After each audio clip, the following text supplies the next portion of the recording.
with you. Flip a doujin in the bed, I'm reading manga till it's two. Tell me that you love us if I go, I'm knowing that it's true. Cause you acting all moe and vanilla in my view. So this is for them waifus, straight 2D flex in my life, fool. If you fuck with hentai, you my dude. Let the beat right out, keep it nice and smooth, yo. Hey everyone, welcome to theweeabooze, the anime podcast where we get drunk and talk about anime. I'm Kyle. I'm Hunter. And I'm Sam. Sam's back! Hooray! Well, he's here for now, so. Well, Sam's I'm here. not gonna just suddenly leave. Sure. Just get up halfway through the show. Like, You know, like you did that one time When did I do that? when you left the podcast. hey. Yup.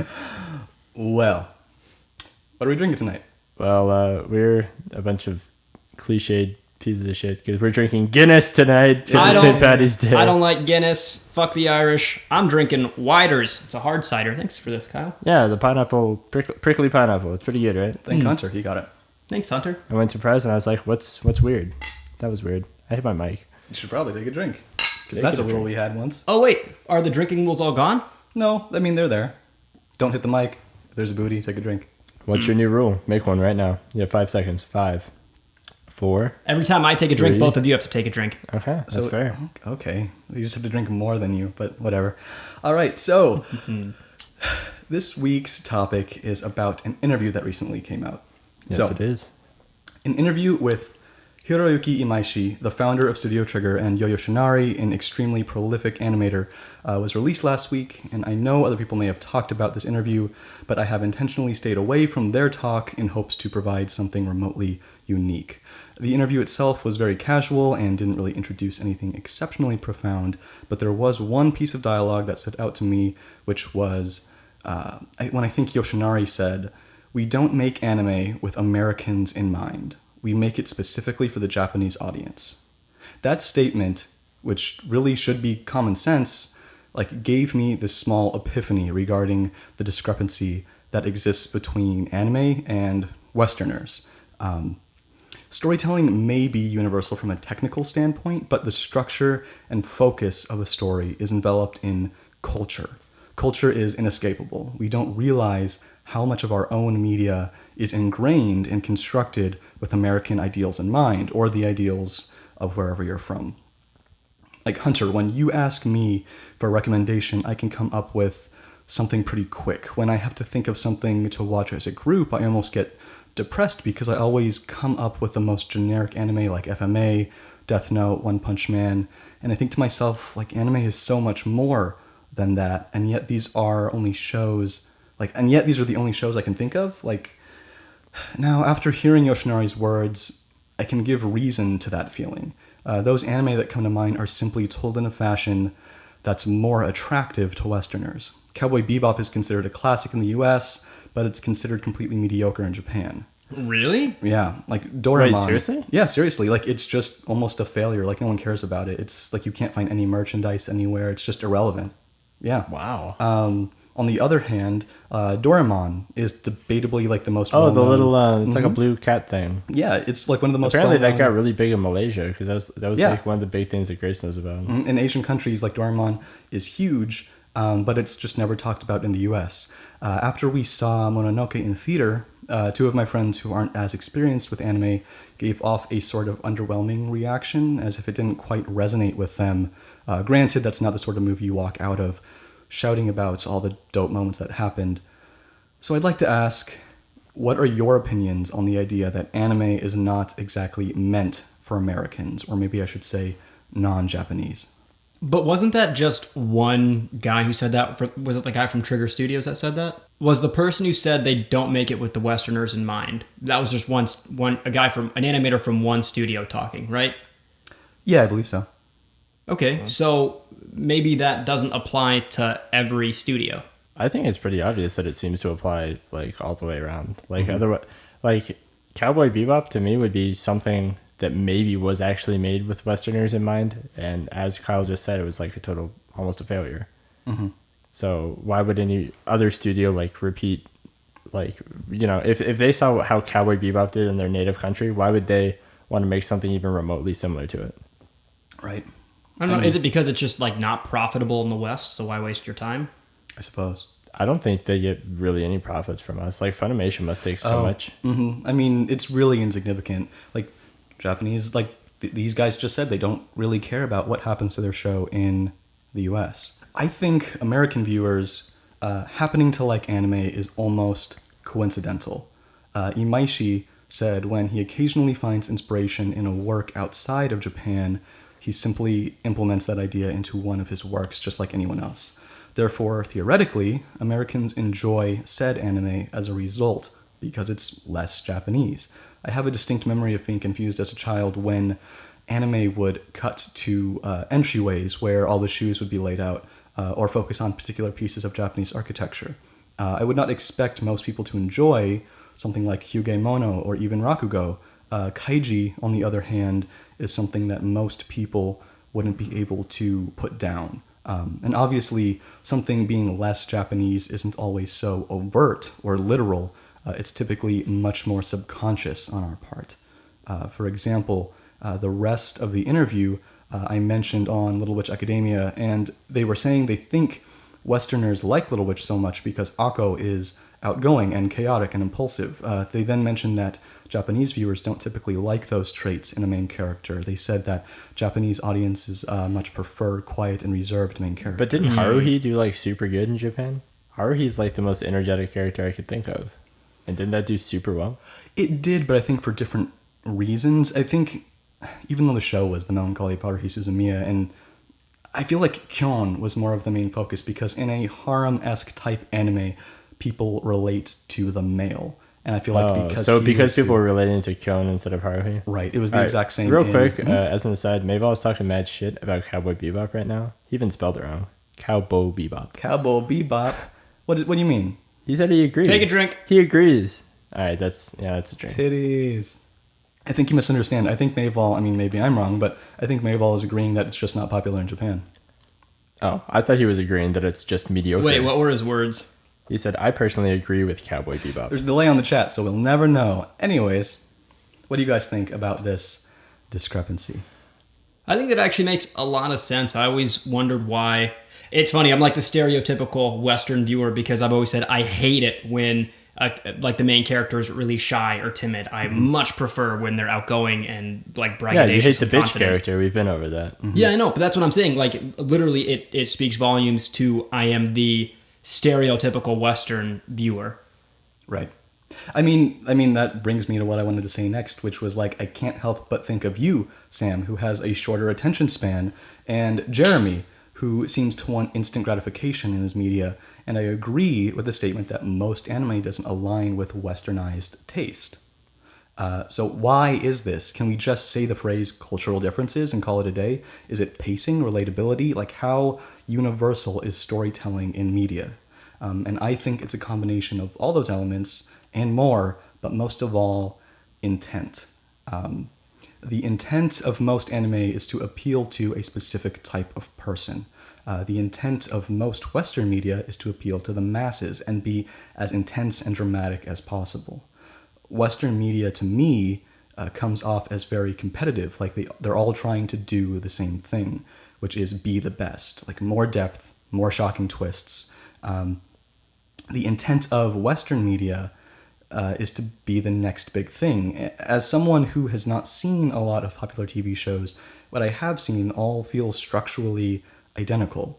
You have Game of Thrones. You have... Holy shit, that's a drink. Yeah. Oh my god. Why are there basketballs? I get the banana, but why are there basketballs? She plays basketball. Okay, then why the banana? Now that doesn't make sense. She wants to dunk on your banana. It's like a fancy chair. Fancy banana chair. So, like I said, I haven't seen a lot of Western TV, but what I have seen feels pretty much identical. There's Game of Thrones with drugs, Game of Thrones with future cowboys, Game of Thrones with John Draper. It's all the same with a different skin. I mean, it's all very big and climactic and deaths and twists, and it's just the same to me. Every show, even anime, all stems back to the same archetypal. I believe yes. you had it right. Archetypal storytelling that like was invented by ancient Greece and Romans and all that Yeah. shit. Like it all comes back to the same We thing. just talked about regardless. this, the hero's journey. Oh yeah. Yeah. And then the the hero or the mentor that seems stupid, like Yoda, the Yoda figure. Everyone copies off the same shit, but you copy off it differently. You tell the same story differently. So if you really want to pick and pull, sure, you can almost argue that no show is truly unique. Right. I mean... But to say that all shows are the same, so they're dumb... I'm not saying that. I completely understand that, or realize that I'm making an overgeneralization, but I'm trying to make a point. Rather than trying to be the next big thing, anime gives us a wide variety of smaller, unique concepts. It's almost like comparing big video game titles like Call of Duty and Gears of War to indie games like Stardew Valley and Undertale. Anime may not be for everyone, but I can guarantee there's at least one show that speaks so specifically to you as an individual on an emotional level that can't compare to anything you've seen in Western media. That's the intent of anime. So that's why even if Attack on Titan isn't as good as Mushishi, far more Americans are going to like Attack on Titan because it's fast-paced, it's action-packed, and people die. It's almost sad how simple that sounds, but those are the story elements that Westerners like the most. I have a friend who is a movie critic of sorts and generally has good taste, but he doesn't see a problem with Sword Art Online, and he really couldn't get through Monster. Granted, Monster does have legit pacing problems, and it's sort of an outlier in this discussion, but still, SAO is accessible and conventionally mainstream. So, well, one thing that I kind of disagree with what you said. So, that anime is not trying to be the next big thing. Like, I think there's definitely a little like subsection of anime that's always trying to do just that. Like, somebody sees Haruhi, oh, that made a lot of money. Let's make a Haruhi knockoff. Oh, Love Live makes a shitload of money. Let's make the next pop idol anime. sure. So I think that they do the same thing. Like, you can go and look at American TV and find little gems somewhere. Right. But even the really big ones are legitimately good. I completely agree, but I'm saying that mentality is swapped. Most American shows try to be the next big thing. Most anime try to be unique and individual. But that's not to say that there aren't these big blockbuster anime, and that's not to say that there are no small hidden gems with American TV. Okay. I just feel like it's interesting how that dynamic is switched. So I'll be watching an American TV show, and like I'll be watching Game of Thrones, and I'll be like, oh yeah, I saw a little bit of what happened here in Berserk. I'll see a little bit of what happened here in Evangelion, like these little parts, because I've seen such a wide variety. Nothing really surprises me in Western media. How much... Okay, so if when they make anime, supposedly they just don't consider Westerners at all, Right. do you think they at least take influence from Western style movies or anything like that? Because I think at least for Western style cinematography for whatever they're making, a lot of people do take influence from they do. anime. And I think I may have briefly mentioned that Imaishi said he does take some influence from Western shows, and he'll put it in there. And then I think the reason why a lot of Westerners find anime appealing is because they have those, it's almost subconscious, they have those little hints of like, oh, this character's a little bit more outgoing. I feel naturally more... I don't think you even need that. Like, even something that's purely not even made, like Nichijou, I would say was literally never made for Americans in mind. Like, all of the humor in that show is like super Japanese. And there's a bunch of Westerners that love that shit because it's like, you know, you get to go... Well, you say Westerners, but I feel like it's anime fans. I feel like... Sure, well, then everybody loves it because... But I say that Westerners love it specifically because it's something it's only Japanese. Like, there's none of that style of humor exists in Western media at all. So it's interesting to see it, and that's the only place you can see it. Right. So I think that's why people like it. What was that movie we saw where like Jesus and Buddha go on vacation? Young Saint Men. Saint Young Men, but yeah. Okay, so something where it has like Jesus in it, how can, even then, would you say like still not made for Westerners at all? Because don't they very widely just have no idea about Christianity? Right, and that's part of the reason why I loved that movie so much, is because it's one of the rare exceptions that you could really tell. I mean, the reason it's so good in the first place is because that creator did a ton of research into something not really familiar with their culture, which is westernized religion. I mean, you see a lot of, or the occasional, Jesus joke in anime, but like it's very almost offensive. Like you can tell they don't really have a good grasp on Christmas and religion. Japanese don't celebrate Christmas. It's essentially the Valentine's Day over there. Like, Yeah, they it's treat a it total like, couples holiday. Interesting. right. So if you're trying to get someone into anime, like, stick with the boring mainstream answers that us Baka Gaijin or or recommend something based off what that specific person likes, because anime is a big, scary world. There's lots of stuff in there compared to Western media. I mean, are you just scared of scaring people off? Like, are you talking about getting somebody into it that's not into it at all? Yeah. Then just stick with like mainstream stuff, even if you think that there's something that kind of like suits their taste more. No, I mean, if something suits their taste, go with that. I would feel like you would have somewhat of a stronger stance on this because you are kind of prone to fall out of anime. Is this you to Sam? Yeah. Yeah, I would agree to that. I go in spurts. Certain things make me want to watch certain shows. Today, I was listening to the radio. September came on by Earth, Wind, and Fire. Suddenly, I want to watch Macross Delta because I haven't finished it yet. I'm like, hell yeah. So it takes something to get me back into it, or like the new season of Hero Academia where it's a fucking tournament. Oh my wait, God, there's a yeah. fucking tournament, dude? It's a Yes. tournament arc. No, I'd go out of my... I know this is weird, but I don't watch any trailers or teasers or anything. I just go into it like blind. I'm just like, I just want to figure out what's He happening. sent like a group I text. think I said tournament arc, get hype. Oh, I didn't read it. It's okay. I'm immune to spoilers at this point. Yeah, maybe you are. But Unless they're from Kevin.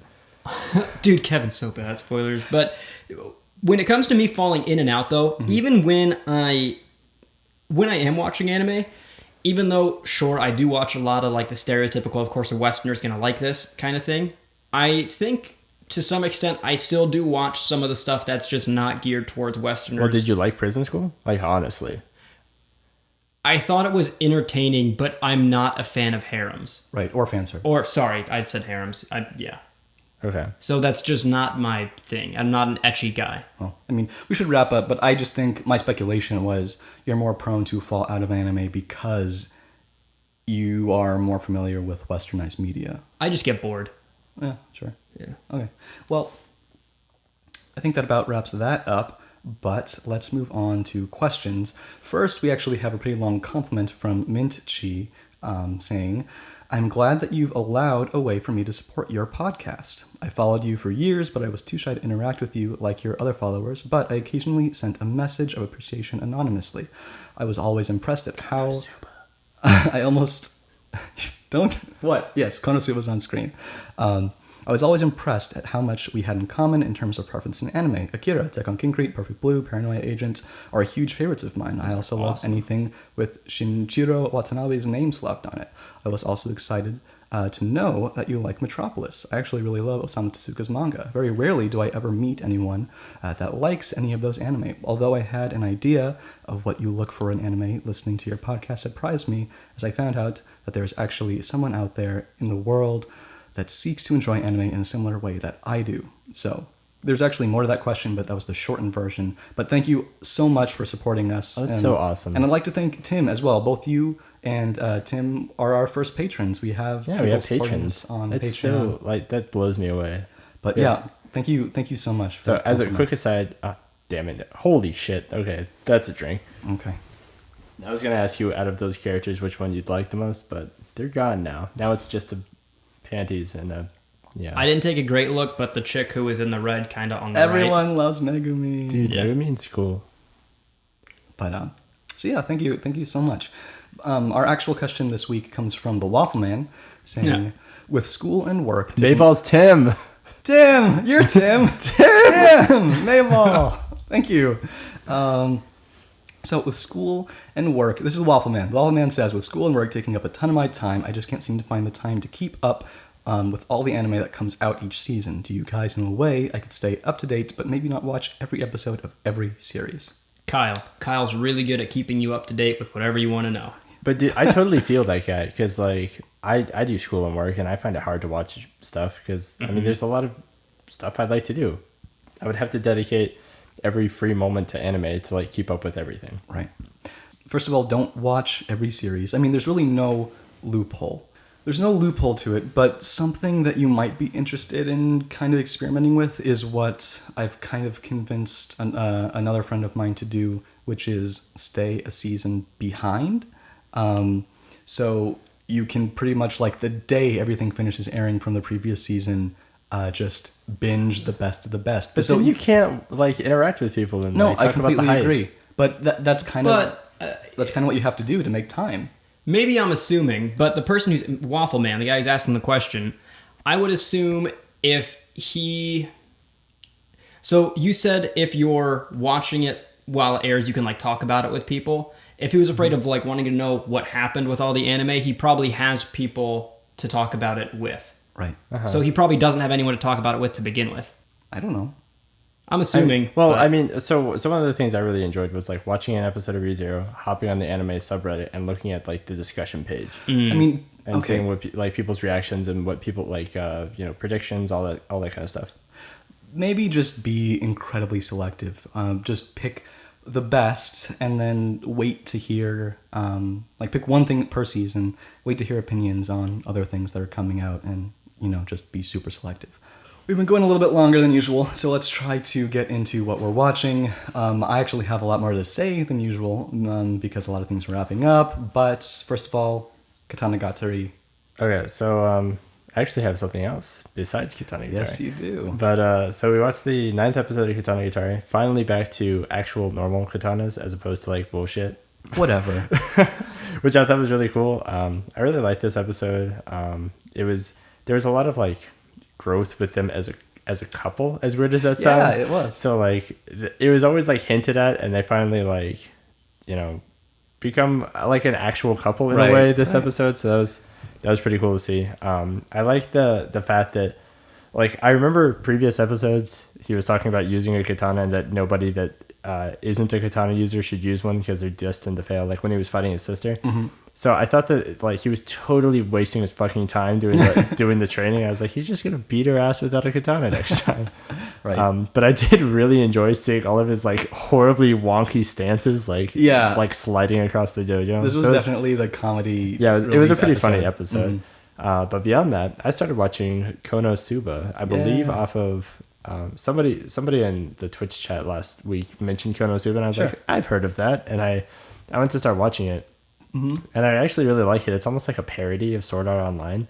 Like that's what I've decided, because it's like it's the same idea where it's like you go into a fantasy world and it's kind of like video game physics or whatever. Yeah. But it's like it's really funny. It's really funny. It's really perverted, but it's really funny. Yeah, sorry, Sam. but I enjoy it. I'm probably gonna binge the shit out of it, and I'll finish it. Definitely the first season. Probably get pretty good into the second season by next week. Yeah, well, I mean, I have a little bit to say about Konosuba as well, because you may just be starting. Just don't spoiler it. I won't spoil it. But I didn't realize it was only 10 episodes. Season 2 was only 10 episodes, and it actually ended. So, comedy finales are weird, because finales in general are expected to be climactic.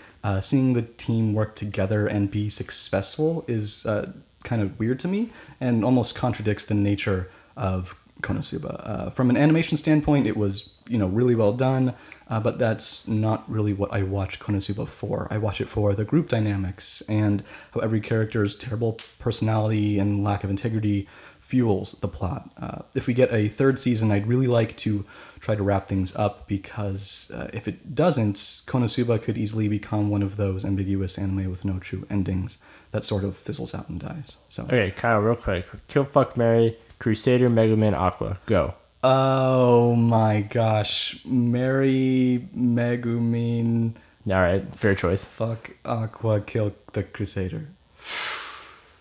I think I agree with you, to be honest. Glad we can finally agree on something. Megumin's the chick that you were like, yeah, the red one. Yeah. Oh yeah, I'd marry that one. So, Little Witch is fine. It's doing okay, I guess. Like, I just don't You like... don't seem stoked about I'm it. not super stoked. I don't like how it doesn't present any new ideas. Like 2 weeks ago, the gang accidentally raised a guy from the dead, and they ran around the city trying to catch this crazy skeleton. And now this week there was a bee that would make people fall in love if it stung you. So obviously there were more crazy antics, and I'm not opposed to shows where wacky hijinks are the appeal, but it just feels flat and uninteresting. like they're forcing a plot out of these characters. I feel like you're just like the movie set the bar too high for you because that was like a big epic tale, and now watching these like all this nonsense happen is kind of like turning you off it, basically. Yeah. Now, Kuzuno Hankai, I am fascinated with Akane Sensei because typically a villain or antagonist who is bad purely for the sake of being bad is a poorly written villain.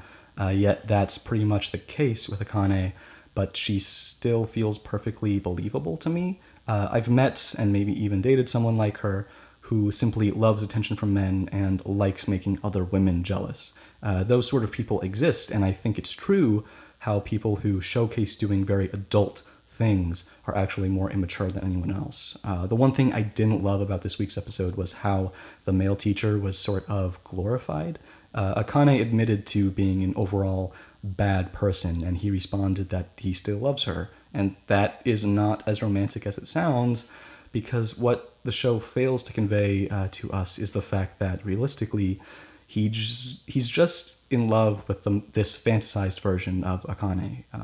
So does that make sense? I mean, it didn't sound romantic when you said that. Okay. So I can see how it's not romantic. Sure. Rakugo, it was the second to last episode, and in a sense, it felt like the finale. The final episode looks like it will be some sort of epilogue. It was truly the most beautiful episode in the series. The way they chose to depict this event, and I'm intentionally being as vague as possible, was so surprisingly satisfying. I just watched it a few hours ago, so I'm still trying to process my emotions, but the unique portrayal of what occurred was far more moving than what could have transpired. And the part with Matsuda was just the cherry on top of this whole ordeal that made me tear up so much. Like, I legit almost cried from that. I also watched the new Samurai Jack. I know it's not really anime. Oh. What? Samurai, the new one aired? Yeah. How was it? It was cool. Does he get to fight humans now? Instead of just robots? Wait, who does the voice for Aku if the guy who does that voice died? Someone who sounds very similar. Like, I will give him a lot of props, but it's not Aku. But it was cool. I was a huge fan of it as a kid, and it was one of the only shows my mom didn't let me watch because she thought it was too violent. But anyways, what I liked about the original show was how quick the tone would shift from calm and peaceful to super intense, and I didn't feel that in the first episode of the new Samurai Jack because it doesn't fit Jack's new personality. So at least that's justified. But another cool thing is how the animation is almost unchanged. If this were an anime, it would have definitely had a stylistic change. Although the choice to maintain the same style was deliberate, it did make me notice how stagnant American cartoon animation is. I was watching trailers for upcoming anime, and I think we're about to see a significant noticeable jump in stylistic quality throughout the entire anime industry this year. The last time I noticed this was about 5 years ago, where everyone sort of mastered this shine and texture, and now I'm starting to see a mastery in bokeh and camera emulation technique. It's really hard to explain, but I think once every 5 years animation just improves, and we're all about to witness it this year, and it will all happen in a snap of a finger. It's really unique to anime, this giant shift and improvement, and that just doesn't really happen in the West. Sam, do you have anything you've been watching? No. Solid. All right. Dean, Yes. what have you been watching? I You have to get close to the mic, Dean. no nothing yet. Okay, you watched JoJo? I did finish JoJo. Oh, yeah, I finished JoJo. Well, I think you're a season behind. Am I? Yeah. Okay.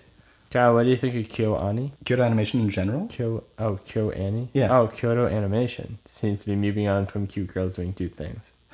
Yes, it does. I think. Also, hello, Tokimend. Hello. I love Kyoto Animation. It had a bad rap in its early moe days. It didn't really know what it was doing, and it kind of turned into a bad stereotype of that's the studio that birthed cute girls doing cute things. And But it's fucking awesome. it is. I mean, no one can deny it. It's the most beautiful one of the most, like maybe aside from UFO Table or UFO Table. I mean, it's just like innocently, just like nothing bad's gonna happen. Like the worst case scenario is like somebody fails a test or something.